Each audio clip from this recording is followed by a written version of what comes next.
Hello boys and girls. நான் 2 நாட்களுக்கு முன்னாடி சென்னை விமான நிலையத்தில் ஒரு நூல் பார்த்தேன். Cancer man to iron man. ஒரு ஐபிஎஸ் அதிகாரி, ஒரு யூடி கடல், டெல்லி, கோவா, லட்சதீப் அந்த கடலில் இருக்காரு. நிதின் வல்சன் அப்படிங்கிறவர் ஒரு நூல் எழுதியிருக்கிறாரு. இதை நான் 2 நாளில் படித்து முடிச்சிட்டேன். ஆனால் இது ரொம்ப என்னை பாதிச்சிருக்கு.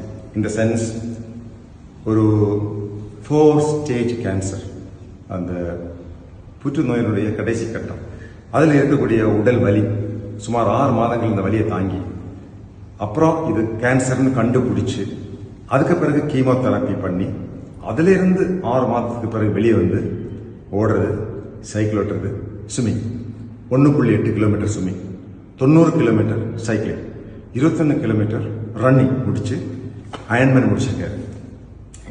அது ஆங்கிலத்தில் ரொம்ப சிறப்பாக அது எழுதியிருக்காரு. உடல் வலி என்பது எவ்வளவு கொடுமையானது, அந்த வலியிலிருந்து தாங்கி தைரியமாக இப்படி வெளியே வந்தார். அதுக்கு பிறகு இப்படி அயன்மேன் ஆனார் அப்படிங்கிறதெல்லாம் முழுமையாக சொல்லியிருக்காங்க. கடைசியில் ஒரு பெரிய சஸ்பென்ஸ் இருக்கு. அது உங்களது உடலை உங்களது மனதை உரிக்கிறோம். ஒரு highly inspiring book. Every student should read this book. I will recommend you.